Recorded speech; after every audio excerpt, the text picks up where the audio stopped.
Sekurang-kurangnya 13,000 tentera Ukraine telah terbunuh sejak Rusia menyerang pada Februari.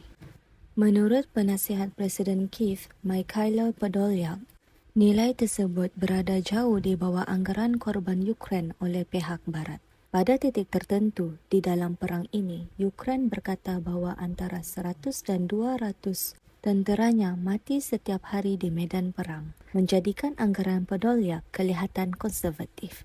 Bercakap kepada 24 Kanal Ukraine, Podolyak memetik angka rasmi daripada kaki tangan AM Ukraine. Beliau berkata, Presiden Ukraine Volodymyr Zelensky akan menedahkan kepada umum apabila masa yang sesuai tiba. Ukraine telah menutup mulut mengenai jumlah tenteranya yang mati dan cedera dengan menyatakan kebimbangannya bahawa jika mereka menedahkan jumlah tersebut, ia akan memberikan Rusia kelebihan dari segi ketenteraan. Jumlah rasmi pertama diumumkan pada Ogos apabila Ketua Tentera Ukraine Valery Zaluzhny berkata 5,000 tentera telah meninggal dunia. Jumlah keseluruhan yang cedera tidak dinyatakan. Pada hari Rabu, Presiden Suruhanjaya Eropah Ursula von der Leyen menganggarkan bahawa 100,000 kaki tangan perkhidmatan Ukraine telah meninggal dunia atau cedera. Pengumuman terakhir Ukraine tentang kematian hariannya dibuat pada akhir musim bunga dan awal musim panas dan dilihat sebagai sebahagian daripada kempen oleh Kiev untuk sokongan tentera Barat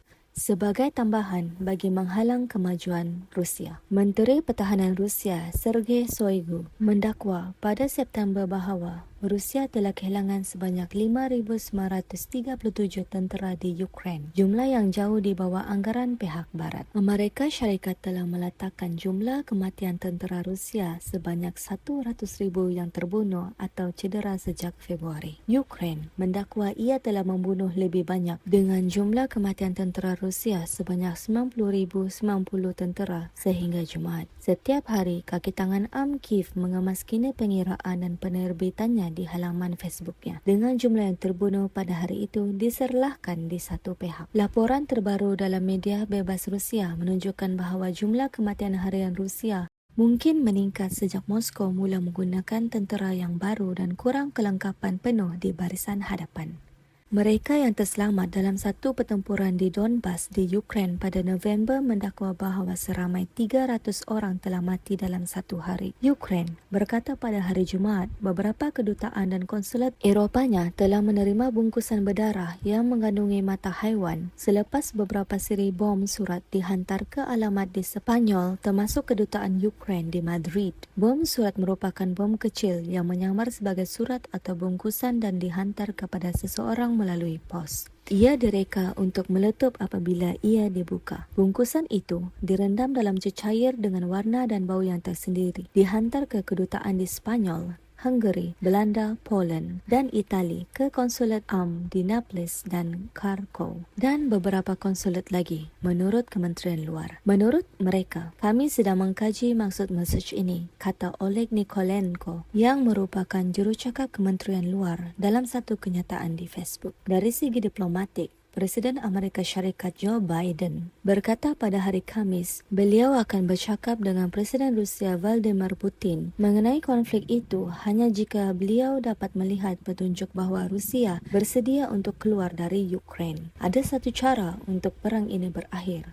Cara yang rasional. Putin untuk menarik diri dari Ukraine. Dia telah berlaku lebih dan ia menyakitkan, kata Biden. Saya bersedia untuk bercakap dengan Encik Putin jika beliau ingin atau terfikir untuk memutuskan dan mencari jalan untuk menamatkan perang ini. Biden berkata beliau tidak menjangkakan Rusia akan menjadi begitu kejam di Ukraine. Juru cakap Kremlin, Dmitry Peskov, menjawab dengan nada dovish apabila ditanya mengenai kenyataan Biden pada hari Jumaat. Mengatakan bahawa Putin tetap terbuka untuk perundingan tetapi Rusia tidak akan menarik diri dari Ukraine. Presiden Persekutuan Rusia sentiasa sedang dan tetap terbuka kepada rundingan untuk memastikan kepentingan kami, kata Peskov. Bagaimanapun, Rusia masih belum menunjukkan sebarang petunjuk bahawa ia bersedia untuk berundur secara ketenteraan dan menyerahkan wilayah yang didudukinya di selatan dan di timur Ukraine sejak 2014. Di Ukraine, sentimen anti-Kremlin wujud di mana-mana akibat daripada keganasan. Gereja Ortodoks yang bersekutu dengan Moskow yang dilihat secara meluas sebagai kawasan luar pengaruh Kremlin oleh orang Ukraine berkemungkinan dilarang beroperasi dalam masa yang terdekat. Dalam ucapan setiap malamnya pada Khamis, Zelensky berkata Majlis Keselamatan Negara telah meminta Kabinet merangka rang undang-undang mengenai larangan yang akan diundi di Parlimen. Sepanjang minggu lalu, Perkhidmatan Keselamatan Ukraine melakukan beberapa siri serbuan ke atas biara dan gereja yang bersekutu dengan Moskow, yang didorong oleh video orang-orang gereja menyanyikan lagu-lagu pro-Rusia. Mereka berkata mereka menemui kesetaraan pro-Rusia, pasport Rusia dan wang, dan mengenal lepasi ejen Rusia yang disyaki. Kita perlu mewujudkan syarat supaya tiada pelakon yang bergantung kepada negara penceroboh boleh memanipulasi Ukraine dan melemahkan Ukraine dari dalam, kata Zelensky.